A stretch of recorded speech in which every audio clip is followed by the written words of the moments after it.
do all right.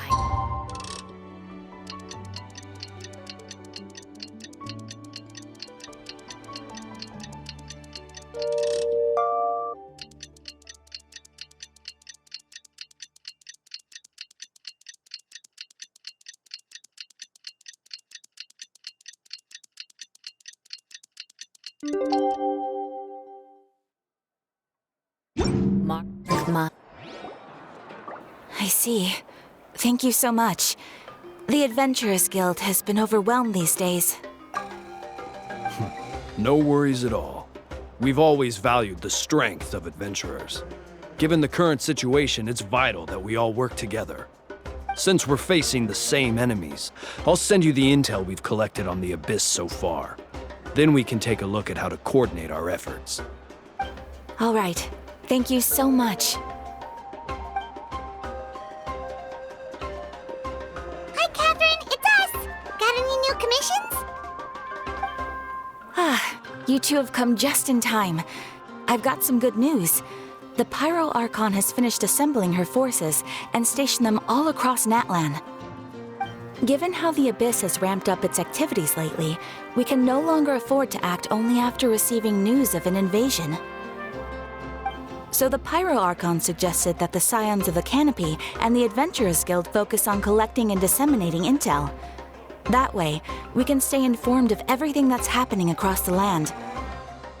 Once we receive word of enemy activity, we can notify the nearest camp and the stationed forces can take immediate action. Yes, precisely. This should also allow us to focus on gathering information rather than running around and trying to tackle everything at once. So please also take a chance to relax, you two. You've been working hard these days, and this will be a good opportunity for some well-deserved rest. So that's the plan. Whew, we can finally stop and take a break. Paimon knows that. It's not like Paimon just wanted to lay here and do nothing. The movements of the Abyss are always unpredictable. There have also been times when it suddenly became more active in the past. The people here generally see it as something like an acute natural disaster. Once the disaster is over, everyone will return to their normal lives. We just all hope that day will be sooner rather than later. Oh, right. Most people have no idea just how bad the situation has gotten in the Night Kingdom. Huh? Is that the Traveler and Paimon? Hello, hello! Oh, hey, Kachina! Are you feeling better now? Yep. Now really isn't the time to stay home and recover anyway. I wanted to do something to help. I heard that the Pyro Archon is gathering warriors to be stationed in the more remote areas. So I came here to sign up. Don't think I haven't heard about all the things that you've been doing. With everyone working so hard, I've got to do my part too. Oh, by the way, Shilonin told me that she was ordered to forge you an ancient name. She said that she's all set and we can head over whenever we're ready. Wow, so we'll finally get to meet Shilonin, the legendary forger of ancient names. Paimon still can't believe anyone could forge those things. Shilonin is a true master. Not only can she forge ancient names, but also all sorts of new and fun things. She's always got a pile of commissions on her plate, so you usually have to wait a while before she finishes something. In this case, though, she's completely cleared her schedule just to work with you. She wants to give your name her full attention. Well, I've already signed up as a warrior, so all I have to do for now is wait for my assignment. If it's okay, maybe we can go to see Shilonin together? She wouldn't turn me away, right? I mean, I hope she wouldn't. Hey, have some confidence in yourself, Kachina. After all, you're already a victor of the Night Warden Wars. On second thought, maybe I'll just find a hole in the ground to jump into and hide for a while.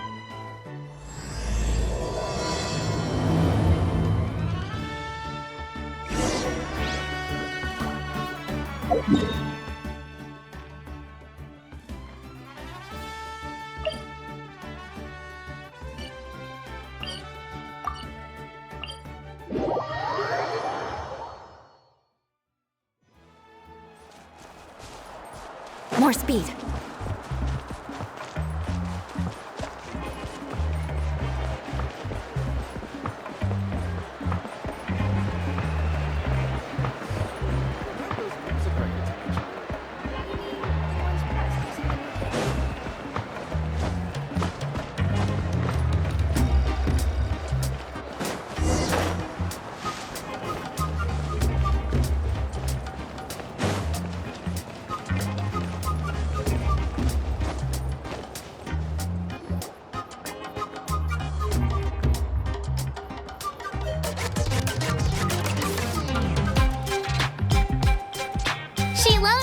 I brought the person who needs an ancient name. He's super amazing, and I've already learned tons of stuff from him. I can vouch that he's really worthy of a hero's name. Ah, yes, so I've heard. So young, and yet you've already got quite the reputation. Wait, are you Outlanders? Yep, we're travelers who just arrived in Natland not too long ago. No, I mean, I was aware that you're travelers. It's just no one told me that you're Outlanders. Huh? You're saying the Pyro Archon didn't tell you? No, the only thing she said is that a new hero had pledged himself to the plan. But we'd need to forge an ancient name to ensure he'd be able to return safe and sound. And she did mention that it would be quite difficult to forge an ancient name for them, but at the time, I thought she was just commenting on my skills. But I seem to understand where the true difficulty lies now. Are you upset? Oh, I wouldn't go that far. I'm used to it, really. I just need a moment to process things. The Pyro Archon's requests are always difficult to fulfill, and we used to argue a lot. Honestly, it's probably for the better that she didn't bring this up at the time. Anyway, I can't argue with her if she isn't here, and it'd be pointless to take my anger out on someone else.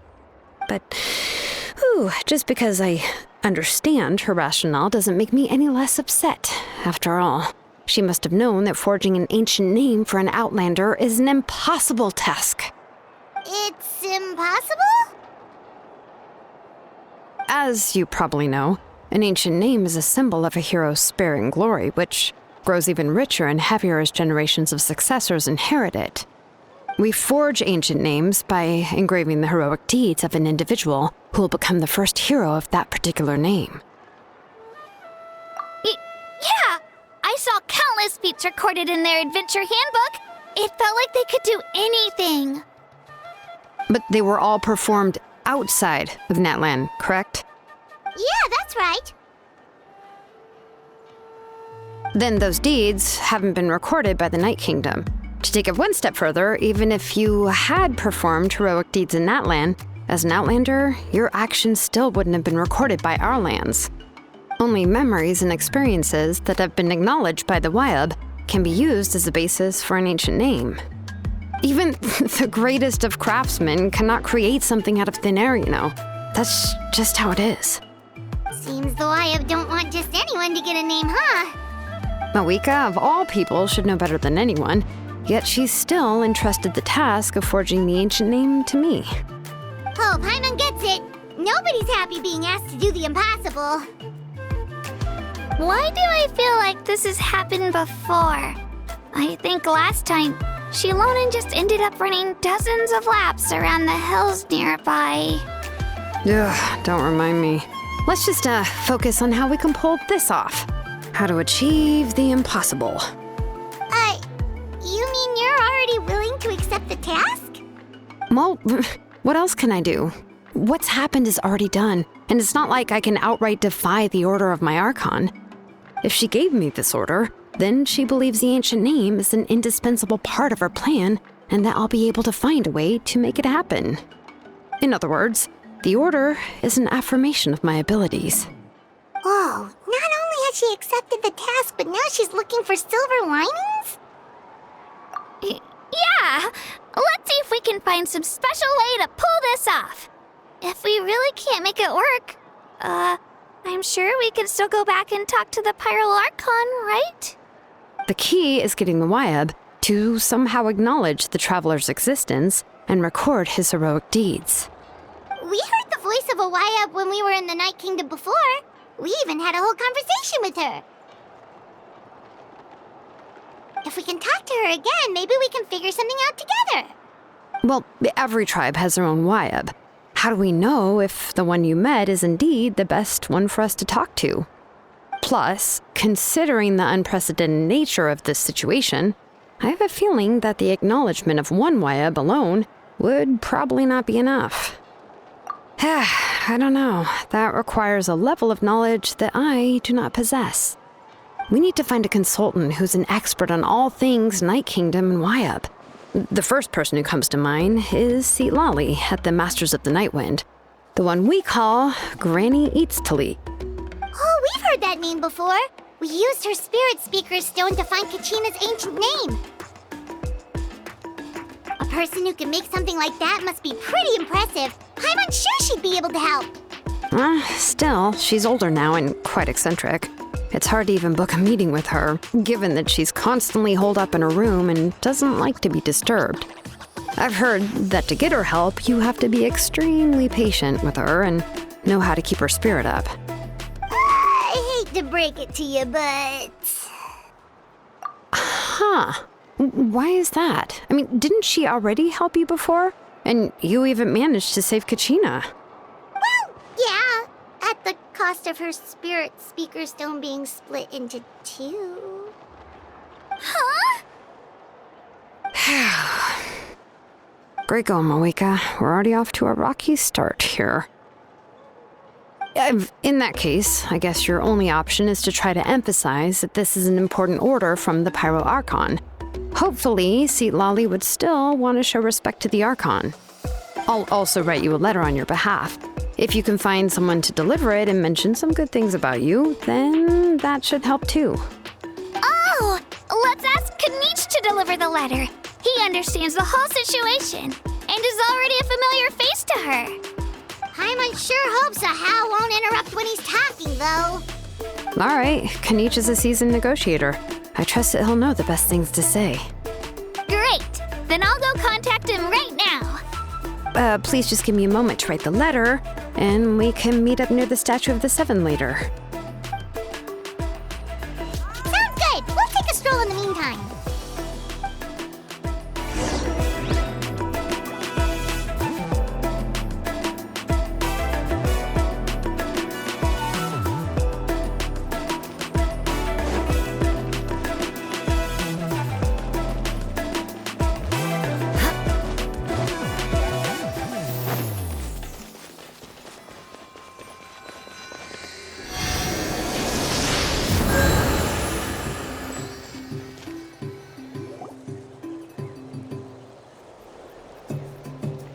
We meet again. Kachina told me everything. I'll deliver the message to the Masters of the Nightwind and convince Lali to give you a chance. I'll also take this chance to explain what happened to the Spirit Speaker Stone and offer her an apology in person. I'm sorry to put this on you, Kanich. It's just that you're probably the only person who knows how to deal with her.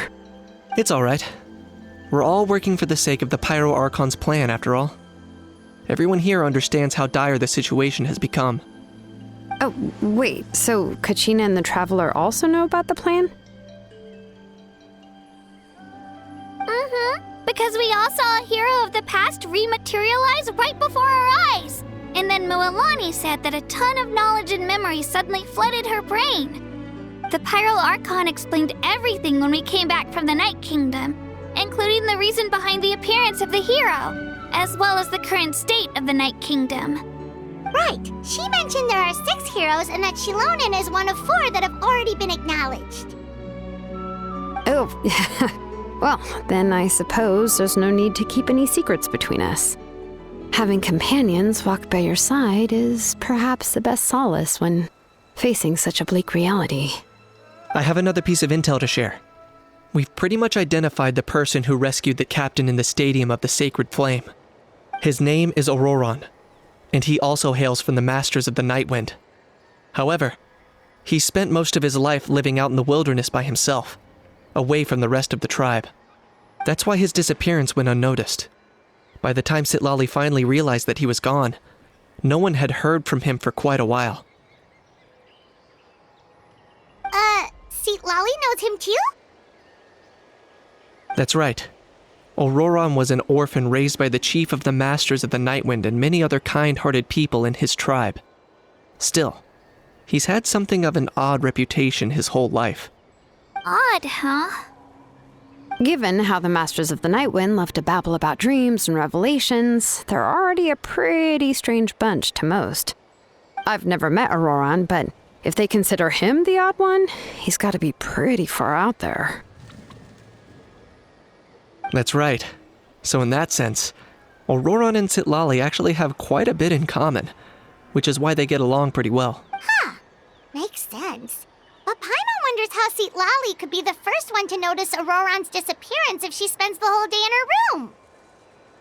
As of now, we still haven't been able to confirm whether Auroron joined the Fatui voluntarily, or if he was coerced. Citlali is probably eager to prove that Auroron hasn't betrayed his people. I plan to use this as leverage when I go to talk with her. Huh, so if I'm following, you mean we'll help her investigate Auroron and the captain's whereabouts? Yes.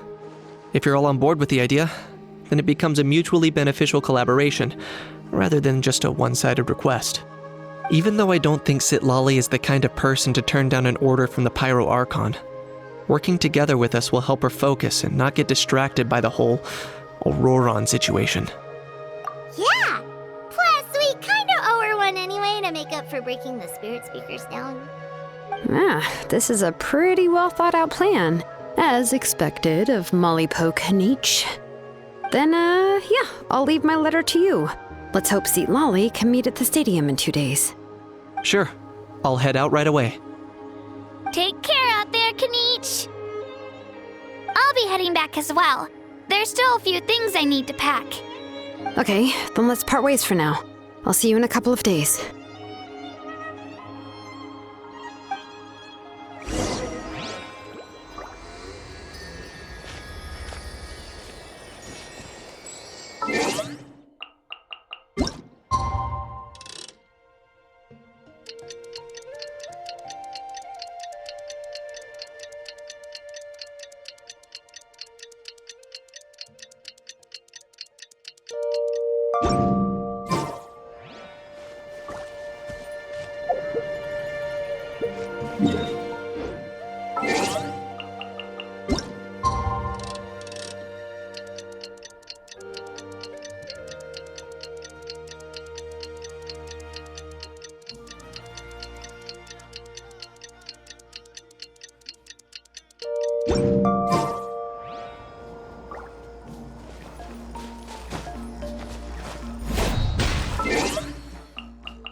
Oh, it's time to meet up with Shilonen. Let's ask her how things have been going.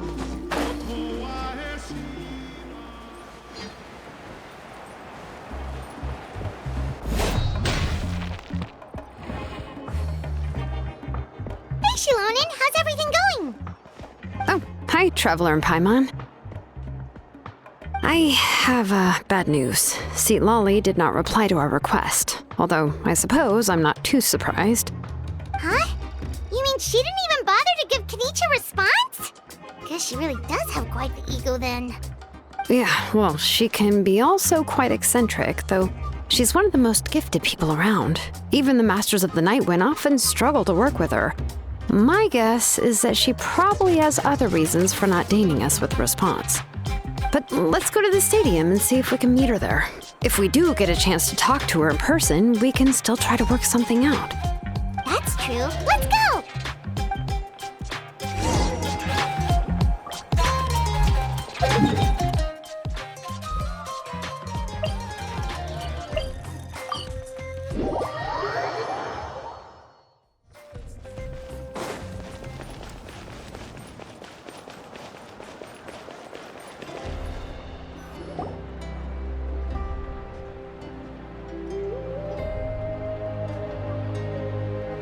Paimon doesn't see anybody. Seems she's just not gonna show up, huh?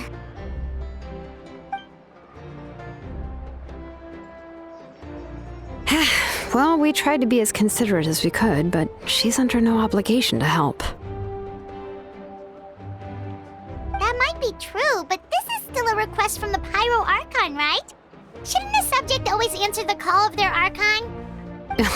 A subject? Well, if you ask me, I'd say we're all more like friends with the Archon. Yes, Mawika is our leader, but that doesn't mean there's any kind of tall barrier between us and her.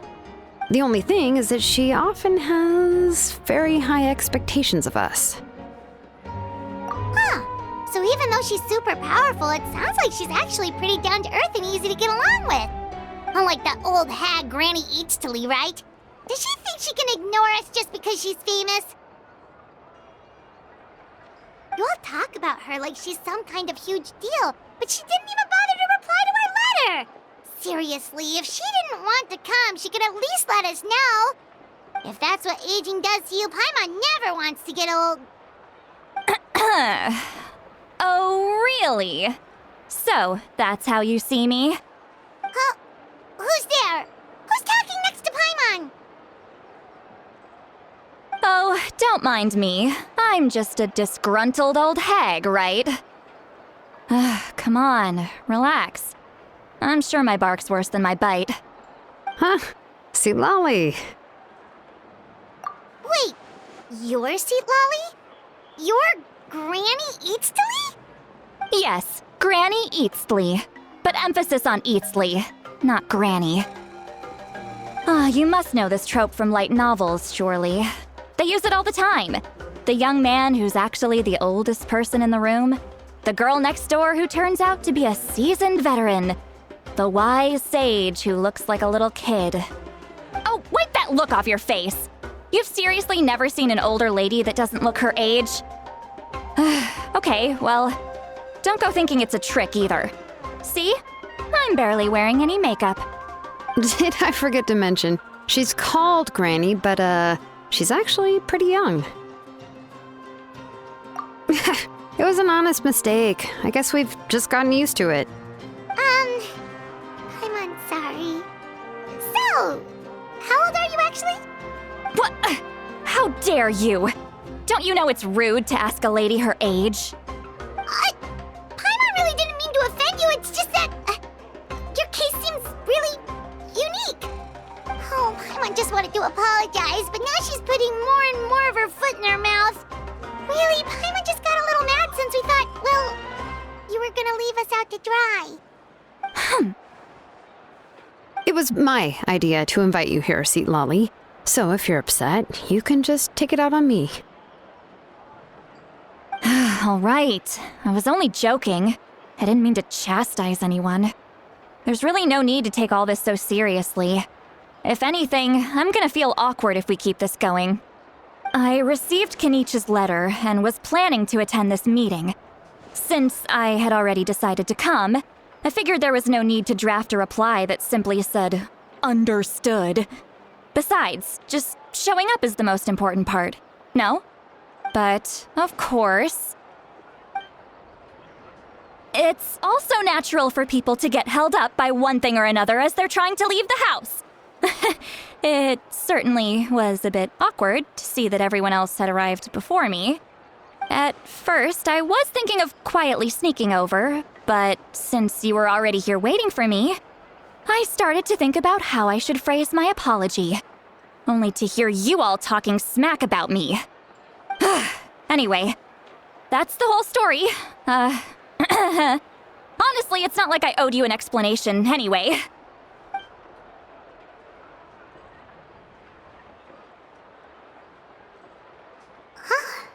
What's with that expression? Was she feeling embarrassed just now?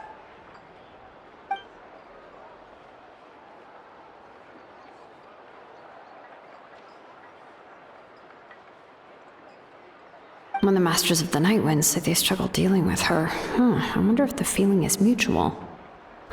She seems to be pretty awkward herself. Everything she does and says seems a little forced.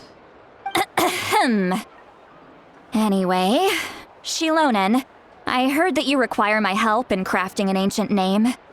Correct. The situation isn't like anything we've handled before. Let me explain. I see. So Mawika has asked you to forge an ancient name for an outlander. Well, that would be a first. And you've also heard all about Auroron. I must say, he's always been a good kid. I can't see him joining the Fatui of his own volition. He must have been coerced somehow. Yeah, that's what we came here to ask you. We'll help bring Auroron back if you help us solve the problems of forging the ancient name. What do you think? I suppose I'll just call you Traveler for now. Traveler, come here. Let me take a good look at you.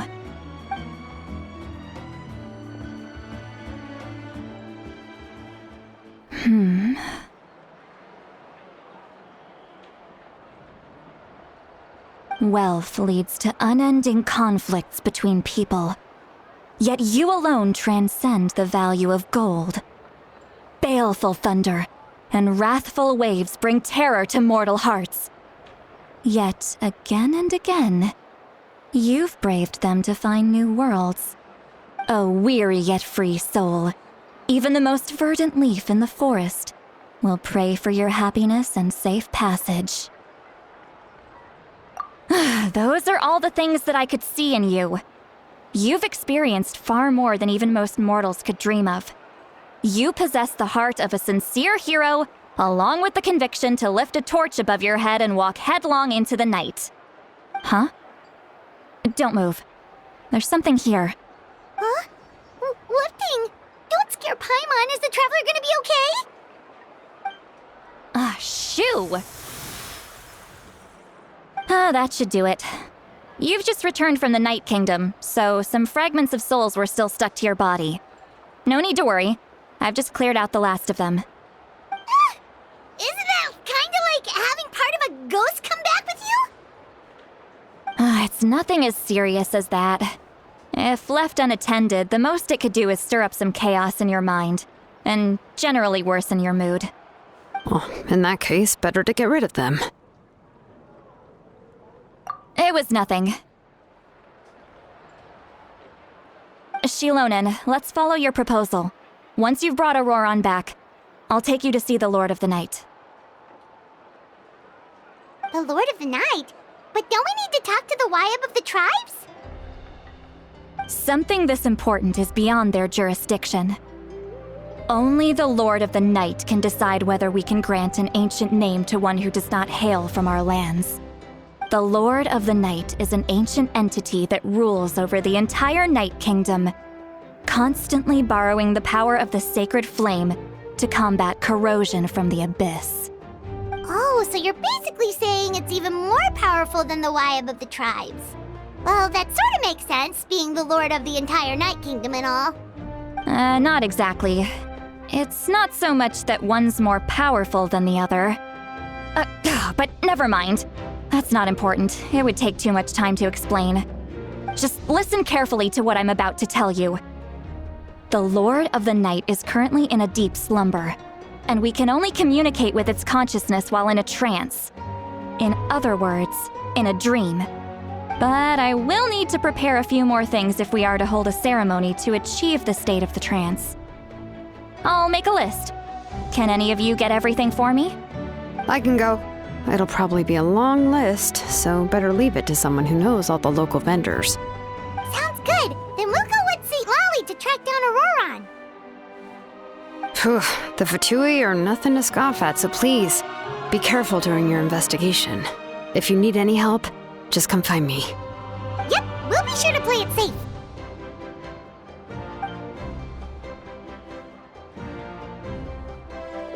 All right, now it's time for us to catch that brat and bring him back.